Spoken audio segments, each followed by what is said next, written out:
Hi guys, आज के हमारी इस वीडियो का टॉपिक है मम्मी। मम्मी से मेरा मतलब है ये वाली मम्मी। क्या आप लोगों को ये बात मालूम था कि ममीफिकेशन का प्रोसेस साउथ अमेरिका में शुरू हुआ था, ना कि इजिप्ट में। मम्मी बनाने का प्रोसेस करीब 70 दिनों तक चलता था, तब जाके एक मम्मी तैयार होता था। इस वीडियो में आप मम्मी से रिलेटेड कुछ ऐसे अमेजिंग फैक्ट्स जानने वाले हो जिसे सुनने के बाद आपका शक्ल कुछ इस इमोजी जैसा हो जाएगा। तो चलिए इस वीडियो को स्टार्ट करते हैं।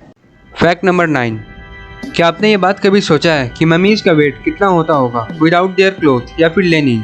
मेरा मतलब है ये। तो क्या लगता है आपको उसका वेट कितना होता होगा? उसका वेट होता है 5 से 8 पाउंड। अगर उसके वेट को केजी में कन्वर्ट किया जाए तो वो वेट होगा करीब 3.5 केजी।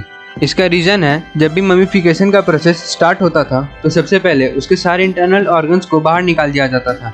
जब किसी भी लिविंग बॉडी में से उसके सारे इंटरनल ऑर्गन्स को निकाल दिया जाएगा तो उसके अंदर वेट बचेगा ही क्या। Fact number 8।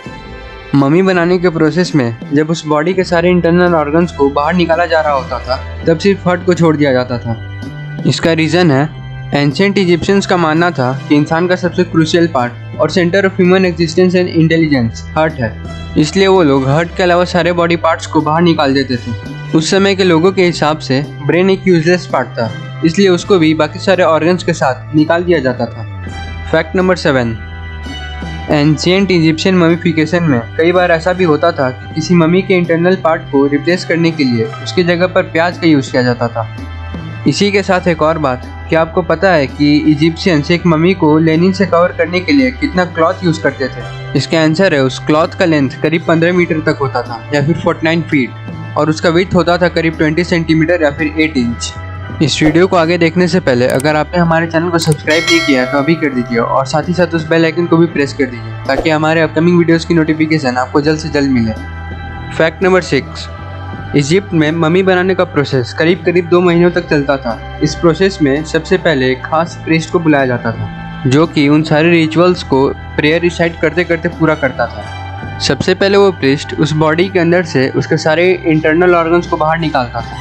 वो प्रीस्ट सारे इंटरनल ऑर्गन्स को आराम से बाहर निकाल रहा होता था, लेकिन एक सिर्फ ब्रेन था जिसके लिए एक स्पेशल सा इंस्ट्रूमेंट लगता था, एक हुक, जिसको वो प्रीस्ट उस बॉडी के नाक में डालता था और फिर उससे ब्रेन को बाहर खींच लेता था। Fact number 5। आप लोगों को लगता होगा कि मम्मी सिर्फ इजिप्ट और साउथ अमेरिका में ही पाया जाता है, लेकिन ये बात बिल्कुल ही गलत है। मम्मीज वर्ल्ड के सारे कॉन्टिनेंट्स में पाए जाते हैं एक्सेप्ट अंटार्कटिका। इसका मतलब है मम्मीज अंटार्कटिका के अलावा अर्थ के सारे कॉन्टिनेंट में पाए जाते हैं।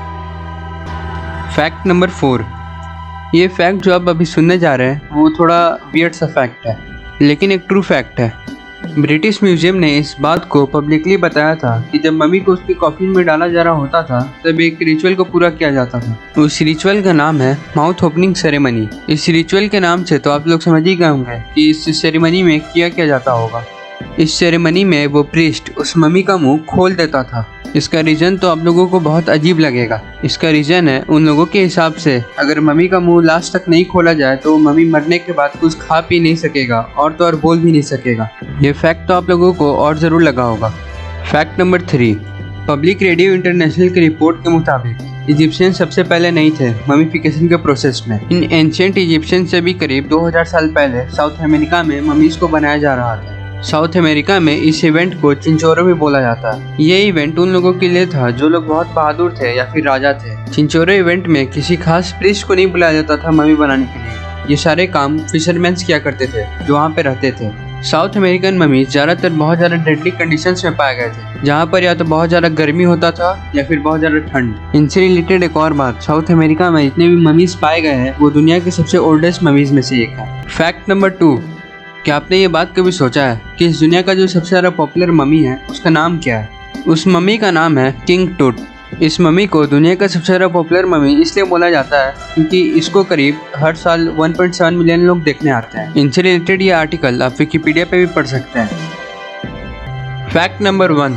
ये फैक्ट जो आप अभी सुनने जा रहे हैं वो आपको टोटली शॉक कर देगा। यूनाइटेड किंगडम में विक्टोरियन एरा के वक्त जब विक्टोरियंस कहीं बाहर से आते थे तब वहाँ पर पार्टीज़ को ऑर्गेनाइज किया जाता था, लेकिन वो पार्टीज़ आजकल के हम लोगों के पार्टीज़ से बहुत ज़्यादा डिफरेंट होते थे।